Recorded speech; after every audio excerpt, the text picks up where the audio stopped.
আসসালামু আলাইকুম, welcome back to cooking Ninja Bangla. কিছুদিন আগে আমি আমার চ্যানেলে একটা নো ফেল স্পঞ্জ কেকের রেসিপি দিয়েছিলাম। ওটা ছিল হচ্ছে রসমালাই ফ্লেভারের। আর আজকে আমি সেই রসমালাই ফ্লেভারের স্পঞ্জ কেকটাকে ডেকোরেশন করে একদম সুন্দর একটা কেক বানিয়ে দেখাবো আপনাদের জন্য। তাহলে আর দেরি না করে ভিডিওতে চলে যাওয়া যাক। আর হ্যাঁ, যারা ভিডিওটা দেখছেন কিন্তু চ্যানেলটা এখনও সাবস্ক্রাইব করেনি, তারা প্লিজ সাবস্ক্রাইব করে নেবেন। কেকটাকে অফ স্ক্রিনে 2 স্লাইস করে কেটে নিয়েছি। এবার একটা লেয়ার সরিয়ে প্রথম লেয়ারে সিরাপ দিচ্ছি। আর আজকে এখানে আমি নর্মাল সুগার সিরাপ দিচ্ছি না, এখানে সিরাপের সাথে রসমালাইয়ের যে মালাইটা থাকে বা যেই দুধের যেই শিরাটা থাকে সেটা মিক্স করে নিয়েছি এবং সেই মালাইটাই বা মালাই সিরাপটাই আমি এখানে সুগার সিরাপের পরিবর্তে দিচ্ছি। আর আপনারা জিনিসটা ভিডিওতে দেখে বুঝতে পারছেন, কেকের উপরে মালাইয়ের যেই ছোট ছোট টুকরোগুলো সেগুলো বোঝা যাচ্ছে। তারপর দিচ্ছি হুইপিং ক্রিম।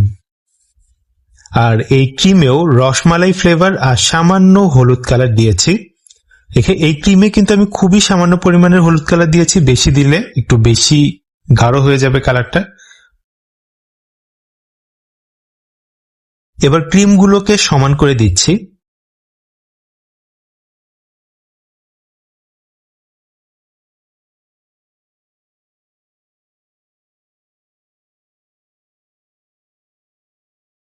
এবার ক্রিমগুলো সমান হলে ক্রিমের উপর কিছুটা রসমালাই এভাবে হালকা ম্যাশড করে দিয়ে দিচ্ছি। এর ফলে কেক খাওয়ার সময় কেকের লেয়ারের ভিতরেও রসমালাইয়ের টেস্টটা পাওয়া যাবে। তারপর কেকের ফাইনাল লেয়ারটা দিয়ে দিলাম উপরে, আর এটাতেও সেই মালাই সিরাপটা দিয়ে দিচ্ছি।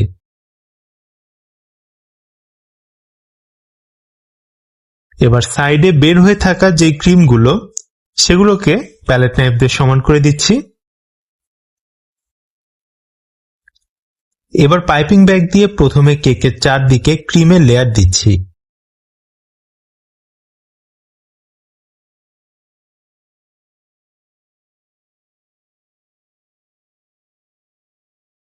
প্যালেট নাইফ দিয়ে সমান করে দিলাম। তারপরে উপরেও ক্রিম দিচ্ছি এবং পুরো কেকটাকে ফিনিশিং দিয়ে নিচ্ছি।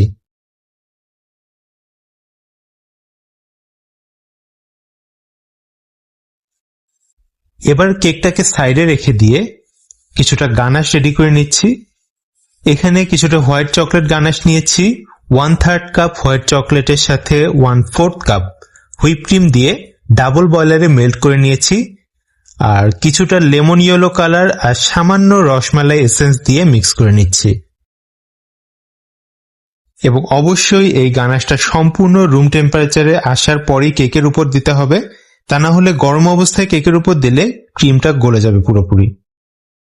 এবার প্রয়োজন মতো গানাশ দিয়ে কেকের ওপরটা ভালোভাবে কভার করে নিতে হবে।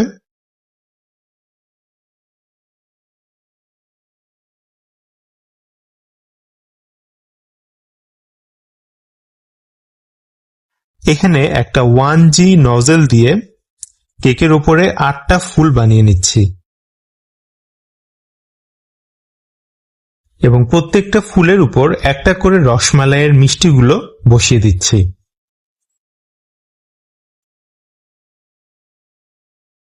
তারপর কিছু কাঠবাদাম কুচি দিচ্ছি।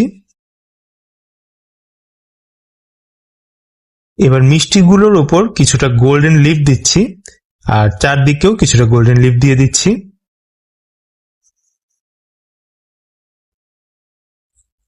আর এভাবে ডেকোরেশনটা শেষ করলাম এবং অফ স্ক্রিনে বোর্ডের উপর যে গানাশগুলো পড়েছিল সেটাও ক্লিন করে নিয়েছি। কেকটা এবং আজকের পুরো ভিডিওটা কেমন লাগলো অবশ্যই জানাবেন।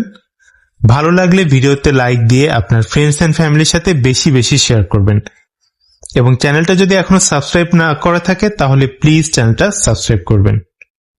আজকের মতো তাহলে এই পর্যন্তই। সবাই ভালো থাকবেন, সুস্থ থাকবেন। আল্লাহ হাফেজ।